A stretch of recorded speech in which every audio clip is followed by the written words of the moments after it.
Pinababalik ng Court of Appeals sa Muntinlupa RTC Branch 204 ang drug case ni dating Senadora Leila de Lima kung saan naabsuelto siya noong 2023. Ayon naman sa kampo ni de Lima, hindi ito nangangahulugang balik kulungan si de Lima. Saksi si Darlene Kai. Answered prayers on a glorious day. This is the beginning of my vindication. May 2023 nang maakwit ng Muntinlupa RTC Branch 204 si dating Senadora Leila de Lima sa kasong paglabag sa RA 9165 o ang Comprehensive Dangerous Drugs Act kaugnay sa kalakalan umano ng droga sa Bilibid. Ang akusasyon noon kay de Lima, tumanggap umano ng 10 milyong piso ang nooy Justice Secretary mula sa drug trade noong 2012 para sa kanyang senatorial campaign. Isa si dating Bureau of Corrections OIC Rafael Ragos sa mga nagdala umano ng pera sa bahay ni de Lima sa Parañaque. Pero kalaunan, binawi ni Ragos ang kanyang testimonya at sinabing tinakot lang daw siya.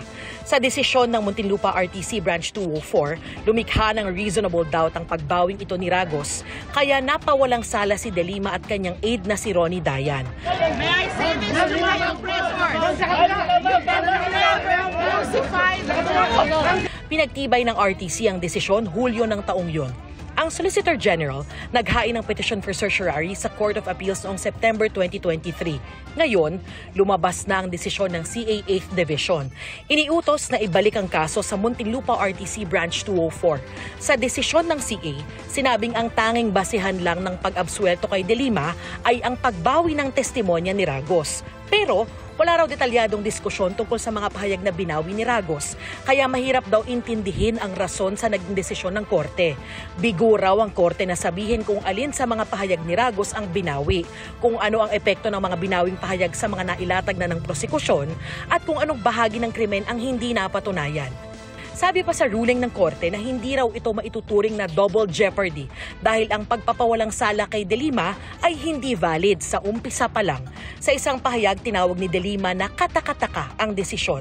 Lahat ng tanong ng CA makikitaan niya sa records ng kaso. Gayunman, aapila sila sa CA at sa Korte Suprema kung kinakailangan.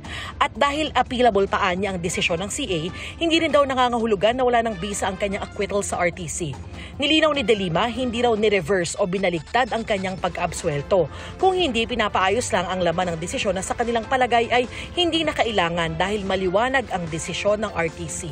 Para sa GMA Integrated News, ako si Darlene Kai, ang inyong saksi. Mga kapuso, maging una sa saksi.